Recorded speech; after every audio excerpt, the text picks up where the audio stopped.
के मान लिए थे, एक नियति मान लिए थे। प्रदेश के अंदर जहां से चलो, प्रदेश की सीमा आते ही सड़कों पे गड्ढे, बड़े बड़े गड्ढे दिखाई देते थे। सायकाल जहां से अगर चलो सड़क मार्ग से, जहां से अंधेरा प्रारंभ होता था उत्तर प्रदेश, मान लो प्रारंभ हो गया, और गंगे हर तीसरे दिन चौथे दिन एक बड़ा दंगा उत्तर प्रदेश में होता था। कोई जनपद ऐसा नहीं बचा था जहां बड़े बड़े दंगे न हुए। लोगों को कर्फ्यू का सामना न करना पड़ा।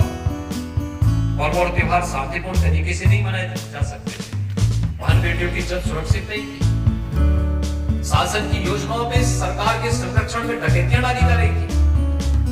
और उत्तर प्रदेश की छवि ऐसी हो गई थी कि उत्तर प्रदेश का नौजवान कभी उत्तर प्रदेश के बाहर जाता था तो उसको लोग खेद इससे देखते।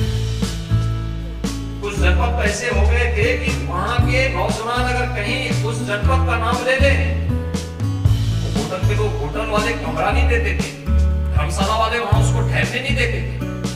ये उत्तर प्रदेश की पहचान हो गई। लेकिन आज हमारी सरकार के 4.5 वर्ष पूरे हो रहे हैं और मैं कह सकता हूं 4.5 वर्ष के दौरान प्रदेश के प्रति एक भी दंगा नहीं हुआ।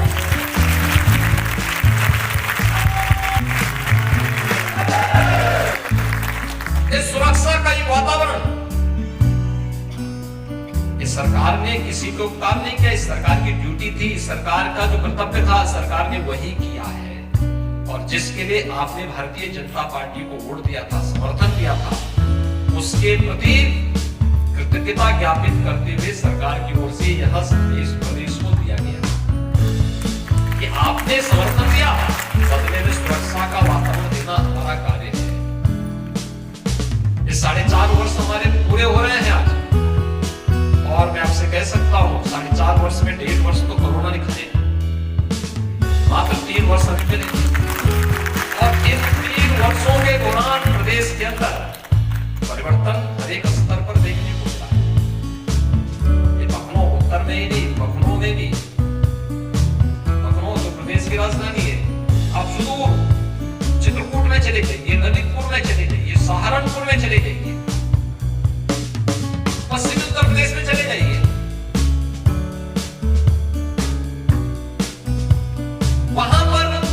वहां तक सरकार कभी पहुंचती ही नहीं था,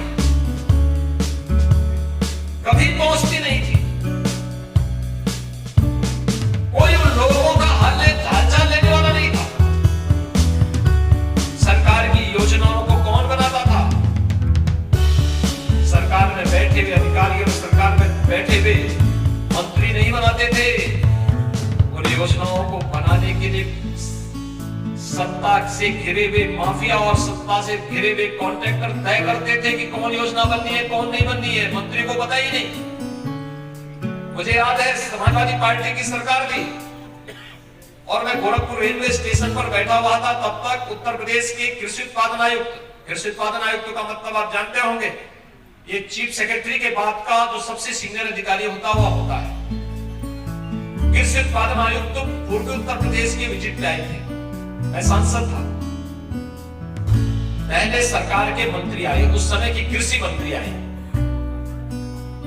वो गोरखपुर के रहने वाले थे। आए तो मैंने उसको कोई बिठाया, मैंने कहा बैठो। और बैठे थे, बातचीत कर रहे थे, तब तक कृषि उत्पादन आयुक्त आए, वो भी बैठ गए।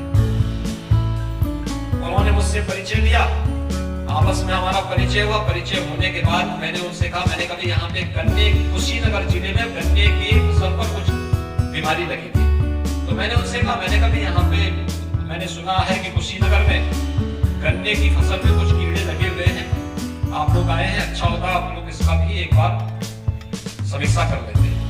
उन्होंने कहा जानकारी नहीं हम करते। तो मैंने उनसे पूछा, मैंने कभी क्या कृषि मंत्री को भी जानकारी नहीं? मैंने कृषि मंत्री से पूछा, मैंने कभी क्या आपने कृषि उत्पादन आयुक्त को बताया नहीं? कहा कौन है कृषि उत्पादन आयुक्त? अरे हमने कहा कृषि उत्पादन आयुक्त को आप जानते नहीं? तो कहे साहब मैं 6 महीने से कार्यालय नहीं गया। मैं भौचक था, मैं सही बता रहा हूं, मैं भौचक था। 6 महीने से मंत्री कार्यालय नहीं गया। उनको उनको अपने विभाग के सचिव के बारे में जानकारी नहीं, उनको कृषि उत्पादन आयुक्त के बारे में जानकारी नहीं, और वो कृषि मंत्री है। मैं समझ गया प्रदेश की सरकार कैसे चल रही है। भाइयों बहनों, यही होता था जब परिवार की सरकार होगी, जातिवादी मानसिकता से सरकार कार्य करेगी, बेईमानी और भ्रष्टाचार जब सरकारों के सिर चढ़ करके बोलेगा और सरकार अपने निहित स्वार्थों के लिए पेशेवर अपराधी और माफियाओं की सरपरस्ती को स्वीकार करेगी, तो पहचान का संकट खड़ा होगा, विकास अवरुद्ध होगा, आम जन के सामने पहचान का संकट खड़ा होगा, नौजवानों के सामने अपने भविष्य को संवारने की बजाय भविष्य के नाले पड़ते हुए दिखाई देंगे। और यही तो उत्तर प्रदेश में हो रहा था 14-15 वर्षों तक, यही उत्तर प्रदेश के अंदर हुआ है। मुझे आश्चर्य होता है जब मैं विपक्ष के मुंह से विकास की बात सुनता हूं, मुझे तब ताज्जुब होता है और इस भी लगता है कि कम से कम देखा नहीं कि कुछ तो बोल पा रहे थे। देखो विकास के मुंह से सुनने को मिलता ही नहीं था। मुझे याद है, मुझे याद है बाढ़ आती थी, भयंकर बाढ़ में डूबा रहता था, इंसेफ्लाइटिस की चपेट में प्रदेश रहता था, डेंगू की चपेट में रहता था, और मैं देखता था कि सभी फिल्मी हस्तियां सिफाई में आकर के नाच गाने का मंचन कर रहे हैं। ये भी दृश्य आप लोगों ने देखा है। प्रदेश का पूरे विकास का पैसा एक जगह केंद्रित होकर के रह जाता था। आम जन को विकास के कार्यों से कोई सरोकार नहीं, केवल अपने व्यक्तिगत तुष्टि के लिए सब योजनाएं बनती थी, ठेकेदारों को संतुष्ट करने के लिए ये सब होता था, और कोई और भी छुपा हुआ नहीं। राजनीति में बड़ी बड़ी टीकें हाथते हैं। ये लखनऊ में आपने देखा होगा डीजीपी के आवास के, पहले प्रदेश का जो डीजीपी है उनका आवास और उनका कार्यालय एक ही भवन में था। उनके ठीक सामने 500 मीटर की दूरी पर एक कुख्यात बर्बर माफिया ने 5 बड़ी बड़ी हवेलियां खड़ी कर दी थी। तो मैं एक दिन डीजीपी का विधायक था, तो मैं वहां गया था, तो मुझे मेरे एक अधिकारी ने बताया, मैंने कहा साहब इस सामने जो बिल्डिंग दिखाई दे रही है आप जानते हैं किसकी है? मैंने कहा किसी ने बनाई होंगी। कहा नहीं ये उस माफिया की है। हमने कहा किसकी जमीन है? तो कहा गया कि ये जमीन जांच करवानी चाहिए। वास्तव में मैं आया, मैंने उसकी कागज मंगवाए, तो मुझे कुछ कागज मिले, सब तो शत्रु संपत्ति है, और शत्रु संपत्ति से कोई व्यक्ति कैसे कब्जा कर लेगा? तो मैंने कहा भी अब इसका एक उपचार है। हम लोग लड़ रहे थे, सब जगह लड़ रहे थे। मैंने कहा जब कुछ नहीं होगा तो मैंने कहा चलो बुलडोजर तो है।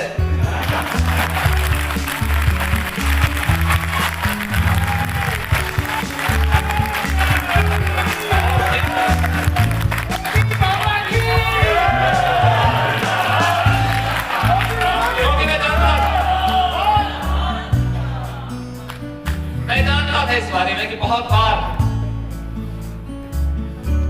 ज्यादा पंचायत करने पर दिक्कतें हो जाती है। तो उस समय पंचायत न करके फिर सीधे जवाब देने की आवश्यकता होती है, और वो सीधा जवाब देने की जब कार्रवाई प्रारंभ हुई तो आज आप देख रहे होंगे कोई माफिया अब किसी सरकारी भूमि पर, किसी व्यापारी की भूमि पर, किसी निर्दोष या किसी संभ्रांत नागरिक की भूमि पर कब्जा नहीं करता है, कभी नहीं करता। भाग रहे हैं, संपत्ति को सुपुर्द करते हुए भाग रहे हैं। अनेक अकेले प्रयागराज में 100 एकड़ भूमि हमें सुपुर्द की गई, 100 एकड़ भूमि, और हर महानगर में इसी प्रकार से चल रहा है। और मैंने इस बारे में कहा, मैंने कहा यहाँ पे गरीबों के लिए आवास बनाओ, फिर आवास के के लिए जो भूमि बसती है, फिर इस भूमि पर अलग अलग तबके के लोगों के लिए भी आवास की सुविधा दो, अच्छी सुविधा दो, बुनियादी सुविधाओं से परिपूर्ण अच्छी हाउसिंग स्कीम लेकर के आओ। यानी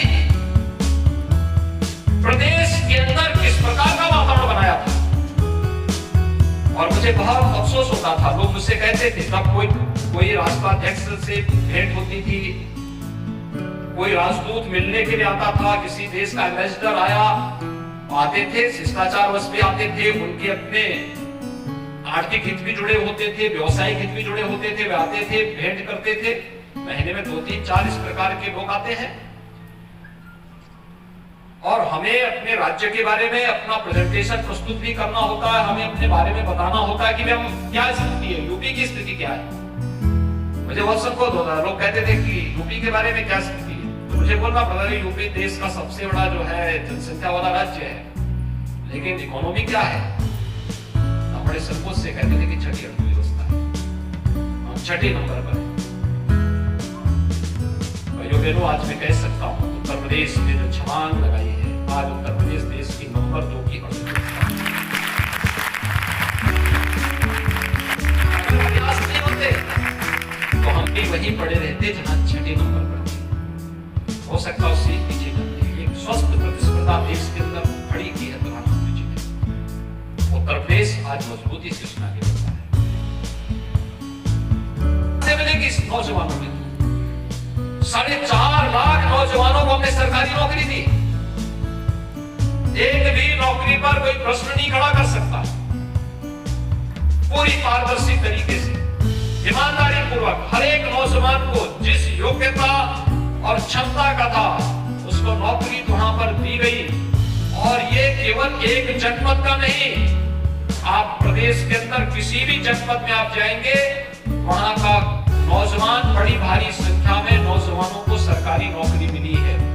तो भारी संख्या में नौजवानों को प्रदेश के अंदर जो सुरक्षा का बेहतर वातावरण बना, निवेश की स्थिति पैदा हुई, उससे भी निजी क्षेत्र में भी नौकरी के साथ साथ रोजगार की व्यापक संभावनाएं प्रदेश के अंदर बनती भी दिखाई दी। तो बने रोजगार और नौकरी पाई।